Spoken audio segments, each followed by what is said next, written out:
नमस्कार दोस्तों, आपने ओटीटी पर एक ही विषय पर 3 अलग-अलग निर्देशकों की बनाई लघु फिल्मों को देखा ही होगा।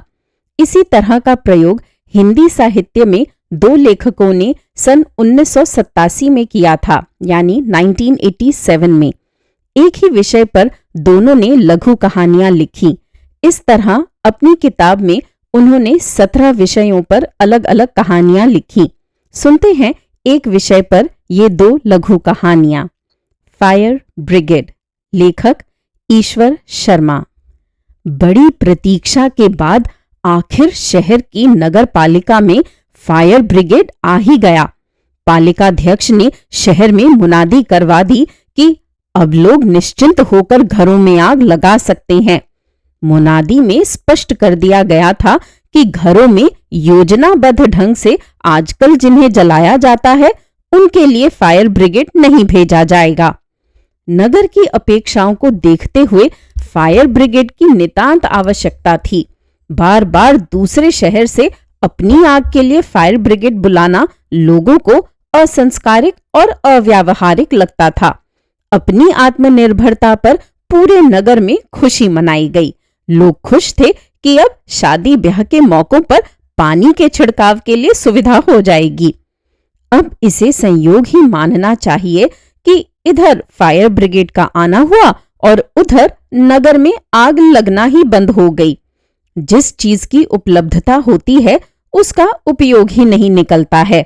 2 लाख रुपयों की गाड़ी आई है, आग ही नहीं लगेगी तो इसका क्या अचार डालेंगे? अध्यक्ष परेशान है। इतने दिन हो गए और फायर ब्रिगेड का उद्घाटन ही नहीं हुआ। नगर पालिका हसरत भरी नजरों से आग लगने का रास्ता देख रही है। पूरी तैयारी किए बैठी है। टंकी में पानी भरा है। कर्मचारी ड्रेस पहनकर ड्यूटी पर तैनात खड़े हैं। पहले से टंकी में पाइप लगाकर रखा गया है।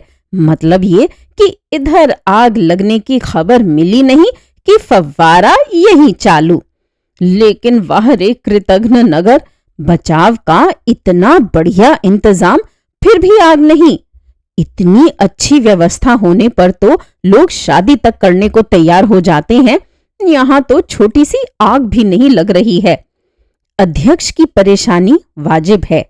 उनका कार्यकाल कुछ महीनों में ही समाप्त होने वाला है। वे यह कैसे गंवारा कर सकते हैं कि फायर ब्रिगेड वे लाए हैं तो आग भी उनके कार्यकाल में ही लगेगी और बुझाएंगे भी वे ही। यही कारण है कि वे फायर ब्रिगेड का उद्घाटन करने के लिए छटपटा रहे हैं, बेचैन हैं। उन्होंने नगर पालिका के सभी कर्मचारियों को सूचना दे रखी है कि आगजनी की सूचना मिलते ही फायर ब्रिगेड लेकर न दौड़ें, पहले उन्हें सूचना दें। वे आकर फायर ब्रिगेड का विधिवत उद्घाटन करेंगे, इसके बाद ही आग बुझेगी। उद्घाटन की इच्छा से उनकी नींद हराम हो गई है। आधी रात को सोते से उठकर बैठ जाते हैं। सीधे नगर पालिका को रिंग करते हैं। हेलो, कहीं से कोई शुभ सूचना आई? दूसरी ओर से इनकार किए जाने पर उदास हो जाते हैं। हिदायत देते हैं, देखो बीच बीच में टाउन का राउंड लगाकर देखते रहना। कोई छोटी मोटी आग भी लगी हो तो तत्काल मुझे खबर करना। हो सकता है लोग छोटी आग में फायर ब्रिगेड बुलाना पसंद न करें और बाल्टियों से ही आग बुझाने लग जाएं। हाँ जी, उन्हें समझा देना, फायर ब्रिगेड का हक ना मारें। तुम लोग जरा सतर्क रहना और बराबर घूमते रहना। वे सुबह सोकर उठते हैं तो नगर पालिका अधिकारी को फोन करते हैं। क्या हो गया है नगर में? आज रात भी कुछ नहीं हुआ। तुम्हारे रहते भी कहीं कोई आग नहीं लग रही है। कैसे अधिकारी हो? क्या किसी की फाइल अड़ाने लायक नहीं है? आग लगाकर उद्घाटन का मौका न दें तब तक अड़ा दो किसी की फाइल। कैसे अधिकारी हो? इतना भी नहीं कर सकते। हम इतनी व्यक्तिगत रुचि लेकर फायर ब्रिगेड लाए हैं और कोई उद्घाटन का मौका देने को भी तैयार नहीं है। सब मतलबी हो गए हैं। थोड़ा जिम्मेदारी से प्रयास करो, आग तो लगनी ही चाहिए। वैसे शहर के लोग भी बड़े उत्सुक हैं आग के लिए। वे भयंकर आग और फायर ब्रिगेड के फव्वारे का दिलचस्प नजारा देखने की लालसा लिए बैठे हैं। जब भी अध्यक्ष से मिलते हैं पूछते हैं, किस अशुभ घड़ी में ले आए हो इस फायर ब्रिगेड को? आग लगनी ही बंद हो गई है। लंबे इंतजार के बाद आखिर वह शुभ दिन आ ही पहुंचा। वैसे भी उसे आना ही था। वे सब तो फिजूल में चिंतित हुए जा रहे थे। जब थाना खुला है तो अपराध तो होंगे ही, अस्पताल की सुविधा हो गई है तो लोगों को बीमार पड़ना ही होगा, नहीं तो ये खाली बैठे क्या मक्खियां मारेंगे। फायर ब्रिगेड के आने से आग लगने की संभावना तो बढ़ ही गई थी। ये बात अलग है कि जरा देर से लगी। आग लगने की खुशखबरी अध्यक्ष तक शीघ्र ही पहुंचाई गई। अध्यक्ष ने तत्काल मिष्ठान वितरण का आदेश दिया। साथ ही कुछ तगड़े कर्मचारियों को शीघ्र ही घटनास्थल पर भेजने का निर्देश दिया ताकि फायर ब्रिगेड के पहुंचने तक किसी भी हालत में आग बुझने न पाए। इसके लिए लोगों को निजी साधनों से आग बुझाने के निर्देश भी अध्यक्ष ने जारी कर दिए। आग यदि किसी छोटी जगह में लगी हो और जल्दी बुझ जाने की संभावना हो तो किसी भी तरह आग का फैलाव किया जाए। अध्यक्ष ने फोटोग्राफर और पत्रकारों को भी तत्काल घटनास्थल पर बुलाए जाने का निर्देश दिया। इतनी सब हिदायतें एक साथ देकर उन्होंने आनन फानन कुर्ता पजामा पहना और नगर पालिका जाने के लिए निकले। वहां पहुंचकर फायर ब्रिगेड की पूजा की, नारियल फोड़ा, प्रसाद चढ़ाया, फिर बड़ी शालीनता के साथ स्टीयरिंग पर सवार हुए और शाही बग्घी की शान से टनटनाता हुआ फायर ब्रिगेड घटनास्थल की ओर रवाना हुआ। अब उधर आग का हाल देखिए। आग भी लगी थी और लोग भी काफी इकट्ठा हो गए थे। केवल 5-7 लोग ही आग बुझाने में लगे थे। वही चिंतित भी लग रहे थे। बाकी लोग निश्चिंत खड़े श्रद्धा भाव से अग्निदेव के विराट स्वरूप का दर्शन कर रहे थे। साथ ही अधीरता से फायर ब्रिगेड के आगमन की प्रतीक्षा कर रहे थे। एक सज्जन जो शायद कहीं बाहर से आए थे, दूसरे से पूछ रहे थे, लोग खड़े क्यों हैं? आग बुझाते क्यों नहीं हैं? दूसरे सज्जन ने जवाब दिया, अब नगर पालिका में फायर ब्रिगेड आ गया है, वह आकर बुझाएगा। अब हमें मेहनत करने की जरूरत नहीं है, हम सब उसी की राह देख रहे हैं। एक अधेड़ सज्जन थोड़ा हटकर खड़े बड़ी निश्चिंतता से तंबाकू मल रहे थे और अपने इर्द गिर्द खड़े लोगों को अपना अनुभव सुना रहे थे। देख लेना, ये आग रुक नहीं सकती, उस आखिरी दुकान तक जाएगी। ऐसी आग को बुझाने की मेहनत करना ही बेकार है। 2 साल पहले उस चौक में आग लगी थी, मैं वहां भी मौजूद था। पूरी लाइन साफ हो गई थी।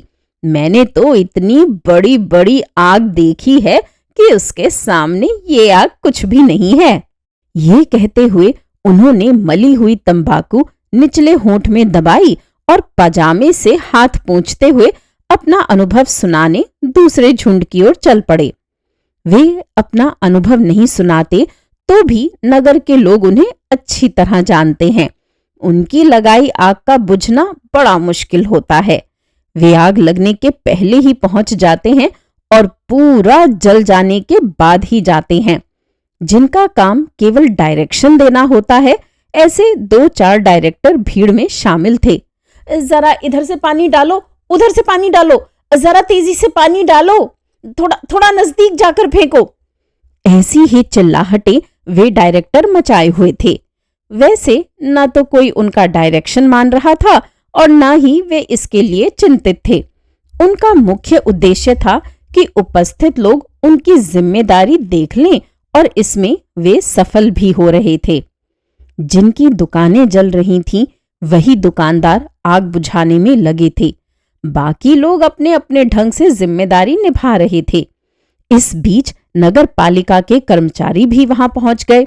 उन 5-7 लोगों को आग बुझाते देखकर कर्मचारियों ने चिल्लाहट मचाई, रुक जाओ, आग बुझाने की कोशिश मत करो, फायर ब्रिगेड आ रहा है, पहले उद्घाटन होगा फिर आग बुझेगी। लोगों में खुशी की लहर दौड़ गई। लोग उचक उचक कर फायर ब्रिगेड के आने की राह देखने लगे। उधर आग लगने लगाने के अनुभवी सज्जन ने पैराग्राफ बदल दिया और फायर ब्रिगेड से संबंधित संस्मरण सुनाने लगे। बीच बीच में अपने अनुभव भी सुना देते थे। टन टनाता हुआ फायर ब्रिगेड वहां पहुंचा।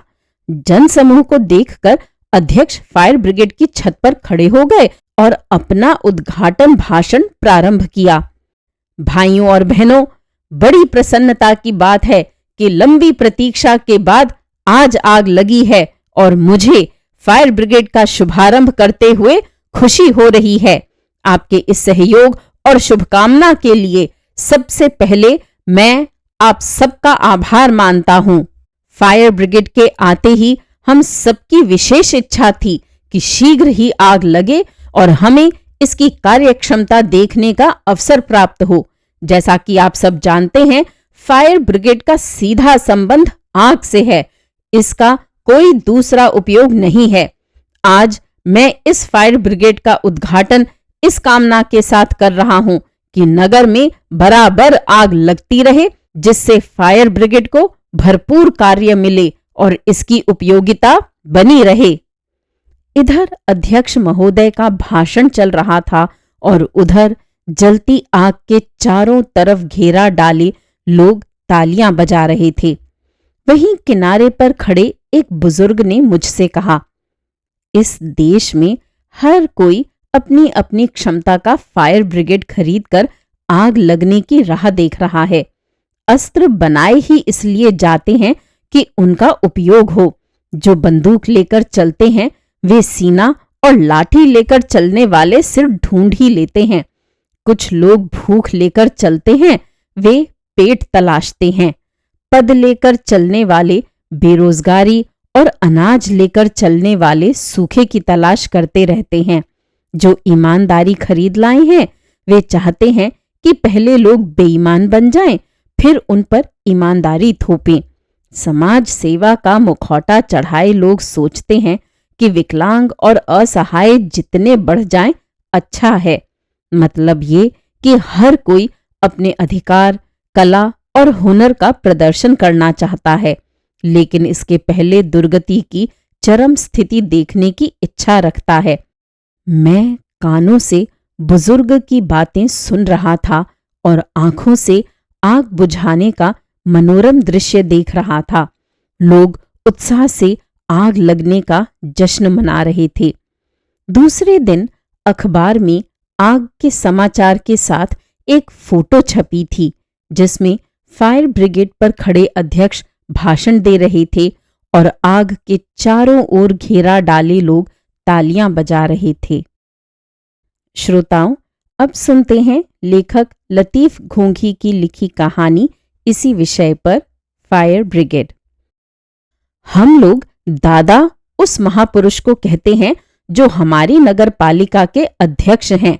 वैसे तो कई आए और चले गए, लेकिन दादा जो हैं वे नगर पालिका में रम गए हैं। बड़े भक्ति भाव से नगर पालिका का हर काम करते हैं। कभी कभी तो आप खुद भी नहीं पहचान पाएंगे कि दादा कौन है और नगर पालिका कौन है। हम तो यही कहते हैं कि यदि आपको हमारी नगर पालिका देखना हो तो दादा को देख लो, पानी की टंकी देखना है तो दादा को देख लो, और नगर पालिका स्वागत करती है का बोर्ड देखना है तो दादा को देख लो। कुछ और देखने की जरूरत नहीं। बाजार में पैदल चलते हैं तो लगता है जैसे प्रदेश प्रशासन की नगर पालिका चल रही है। बात भी वे नगर पालिका स्तर की ही करते हैं। एक दिन हमसे बोले, यार यहाँ के पत्रकार ठंडे पड़े हैं क्या? मैंने पूछा क्यों? तो वे बोले, नगर पालिका में 2 लाख का फायर ब्रिगेड मैंने मंगवा दिया और कोई न्यूज नहीं आ रही है। विज्ञापन लेना होता है तो दौड़ के आते हैं। साला हाथी जैसा फायर ब्रिगेड नगर पालिका में खड़ा है और इनको कुछ दिख ही नहीं रहा है। मैंने सलाह दी, दादा मेरी मानो तो इसी बहाने एक पत्रकार वार्ता बुला लो। वे बोले, ये क्या होती है? मैंने समझाया कि पत्रकार वार्ता बुलाने पर हर अखबार का संवाददाता आएगा और आप जो जानकारी देना चाहते हैं वह आपसे लेगा, फिर कुछ सवाल करेगा और अखबार में छाप देगा। वे बोले, फिर? मैंने कहा, फिर क्या, बस चाय पानी और नाश्ते का इंतजाम करना पड़ेगा आपको पत्रकारों के लिए। अच्छा खिला पिला दोगे तो न्यूज भी अच्छी तरह फ्लैश हो जाएगी। वे ठहाका लगाकर बोले, अरे इसी को कहते हैं पत्रकार वार्ता। मैं तो कुछ और ही समझा था। बुला लो भाई, खिला देंगे पत्रकारों को भी। नगर पालिका में इतने लोग खा रहे हैं तो बेचारे वे भी निपट जाएंगे नगर पालिका स्तर की मिठाई पर, और हम भी देख लेंगे पत्रकार वार्ता। दूसरे दिन सभी पत्रकारों को पत्रकार वार्ता के लिए दादा ने आमंत्रित कर लिया। बैठक सजाई गई। नगर पालिका का हॉल खाली करवाकर उसमें कुर्सियां लगवाई गईं। सामने की कुर्सी अच्छी थी, शेष कुर्सियां विकलांग थीं। दादा मुंह में डबल मीठा पान भरे हुए आए। आज चाल उनकी अच्छी थी। लगता था जैसे कोई फायर ब्रिगेड आग बुझाने के लिए मंथर गति से नगर की सड़क पर आगे बढ़ रहा है। पार्षद शर्मा जी को एक कोने में ले जाकर दादा ने कहा, यार तुम संभाल लेना, पता नहीं मुझसे जमेगा कि नहीं। शर्मा जी ने उन्हें हौसला दिलाया, सब जमेगा दादा, बस आप तो बेधड़क होकर बोलते भर जाना। पत्रकार आपको घुमाने की कोशिश करेंगे, लेकिन आप तो बस अपनी बात पर अड़े रहना कि नगर के विकास के लिए इससे बड़ी और कोई मशीन मिल ही नहीं सकती। दादा सामने की कुर्सी पर जम गए। बोले, कहिए आप लोगों को क्या कहना है। मैंने कहा, पत्रकार वार्ता तो आपने बुलाई है, आपको जो कहना हो कहिए। वे बोले, क्या कहें, ये जो सामने इतनी बड़ी फायर ब्रिगेड की गाड़ी खड़ी है वह आप लोगों को दिखाई नहीं देती क्या? एक पत्रकार ने कहा, दिखती है। दादा बोले, दिखती है तो और क्या कहना बाकी है, बस समझ लो आगे। आप सब लोग तो समझदार हो, आप लोगों को कुछ पूछना है तो पूछो, हम बताएंगे। हम भी जानते हैं पत्रकार वार्ता क्या होती है। हाँ, पहले ये बताइए कि आपने फायर ब्रिगेड क्यों मंगवाया है। लो देखो, ये भी कोई पूछने की बात है। हम तो समझते रहे कि पत्रकार बहुत होशियार होते हैं। भाई इतना नहीं जानते कि आग बुझाने के लिए मंगवाया गया है, और क्या। हमारा मतलब है कि अपने यहां तो आग लगती ही नहीं, फिर इस फिजूल खर्च की क्या आवश्यकता थी। अब दादा समझ गए कि पत्रकार उन्हें घेर रहे हैं। वे सतर्क हो गए। बहुत गंभीरता से विचार करने लगे कि क्या जवाब दिया जाए। उन्होंने शर्मा जी की ओर तुम जरा संभालो यार वाली मुद्रा से देखा। शर्मा जी भारत के नक्शे की ओर देख रहे थे। दादा तुरंत समझ गए कि क्या कहना है। पूरी ताकत से बोले, पूरे देश में आग लगी है, पंजाब जल रहा है, बंगाल में धुआं उठ रहा है, और आप इसे फिजूल खर्ची कहते हैं। मैं कहता हूं बिल्कुल ठीक है। 2 लाख रुपया लगा तो लगा, आग बुझाने की मशीन तो आ गई। और पूछो। हमारा मतलब ये नहीं था, हम अपने नगर की बात कर रहे हैं। आप बताइए कि जब यहां कई सालों से कोई आग नहीं लगी तो फायर ब्रिगेड खरीदने की क्या जरूरत थी। दादा ने शर्मा की ओर देखा। शर्मा जी ने फिर भारत के नक्शे की ओर देखा और दादा समझ गए कि क्या जवाब देना है। बोले, हम दिल्ली वाले हैं, उधर आग लगी इसका मतलब है इधर भी लगेगी, आज नहीं तो कल लगेगी, फिर क्या करोगे बोलो। हमने जो किया है ठीक किया है, हम इसी बात पर अड़े रहेंगे। और पूछो। दिल्ली की आग का इस नगर से क्या लेना देना। लेना देना कैसे नहीं है, विद्या भैया है तो लेना देना पड़ेगा ही। लेना देना कैसे नहीं रहेगा, नगर की इज्जत का सवाल है। और पूछो। अच्छा मान लीजिए दिल्ली में आग लग गई, अब बताइए यहां कैसे आएगी। दादा समझ गए कि पत्रकार फिर उन्हें घेरने की कोशिश कर रहे हैं। उन्होंने शर्मा जी की तरफ देखा। शर्मा जी भारत के नक्शे की तरफ देख रहे थे। दादा तुरंत समझ गए कि पत्रकारों द्वारा पूछे गए प्रश्न का क्या उत्तर देना है। बोले, कश्मीर से कन्याकुमारी तक भारत एक है। हमें एकता और अखंडता में विश्वास रखना है। और पूछो। फायर ब्रिगेड के साथ एकता और अखंडता कैसे आ गई? अजीब सवाल करते हो यार। अरे जब एकता और अखंडता है तो उसे आना ही पड़ेगा, आएगी कैसे नहीं? और पूछो। फायर ब्रिगेड की मशीन खरीदने की प्रेरणा आपको किससे मिली? दादा ने फिर शर्मा जी की तरफ देखा। शर्मा जी ने भारत के नक्शे की ओर देखा तो दादा तुरंत समझ गए कि इस सवाल का क्या उत्तर देना है। बोले, हमारे प्रधानमंत्री राजीव जी से। और किससे मिलेगी? चलो और पूछो। यानी कि आप हर काम प्रधानमंत्री की प्रेरणा से ही करते हैं? बिल्कुल करते हैं जी। और पूछो।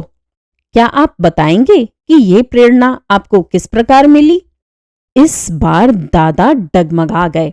उन्हें याद आया कि शर्मा जी ने उन्हें समझाया था कि जब कोई बात पत्रकार वार्ता में समझ में न आए तो कहना चाहिए कि जनहित में वे इस प्रश्न का उत्तर देने में असमर्थ हैं, या कहना चाहिए कि मुझे तथ्यों की जानकारी नहीं है, मैं जानकारी लेकर जवाब दूंगा, आदि आदि।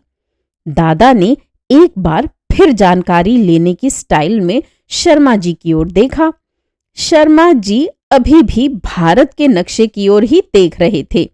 इशारे से ही दादा से कहा, चालू हो जाओ, डटे रहो, पीछे मत हटना। दादा इस बार तन कर बैठ गए। बोले, भाइयों, आप तो जानते ही हैं कि भारत एक कृषि प्रधान देश है। इस साल पानी नहीं आया है और किसानों के खेत सूख रहे हैं। किसान भागे भागे फिर रहे हैं और अपनी फसल बचा रहे हैं। फसल बच गई तो अच्छा है, नहीं तो सब चौपट हो जाएगा।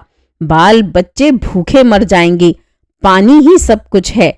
एक कवि ने कहा है, क्या नाम था उस कवि का? हाँ, तो कहा है कि पानी के बिना सब सूना है। इसलिए एक पत्रकार ने बीच में कुछ कहना चाहा तो दादा बोले, पहले मेरी बात पूरी सुन लीजिए। पत्रकार वार्ता मैंने बुलाई है तो मेरी बात पहले सुनिए, बाद में जो पूछोगे उसका उत्तर मैं दूंगा। हाँ, तो मैं कह रहा था कि हमें एकता और अखंडता का परिचय देना है। हमें नए 20 सूत्रीय कार्यक्रम को सफल बनाना है। जहां आग लगे उसे बुझाना है। जय हिंद। पत्रकार वार्ता और भी लंबी चलती, लेकिन इसी बीच नाश्ता आ गया। दादा संभल कर बैठ गए, मंद मंद मुस्कुराने लगे, जैसा कि एक सफल पत्रकार वार्ता के बाद होता है। उन्हें पूरा विश्वास हो गया कि पत्रकार वार्ता में बिल्कुल नहीं डरे हैं और अब नगर पालिका के फायर ब्रिगेड की चर्चा अखबारों में होगी तो लोगों को पता चल जाएगा कि उनके कार्यकाल में इस नगर में एक बहुत बड़ा काम हो गया है।